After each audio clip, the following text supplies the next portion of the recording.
Böyle ben gittiğim yerleri çekiyorum. Gezi kanalım var. Ha, Oraya atıyorum. süper.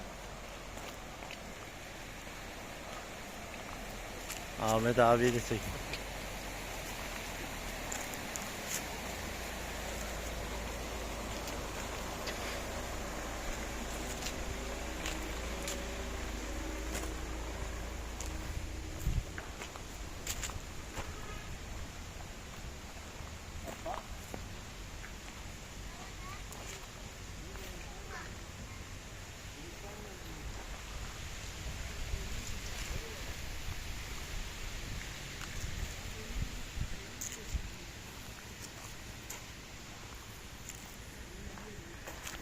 Merhaba Mustafa.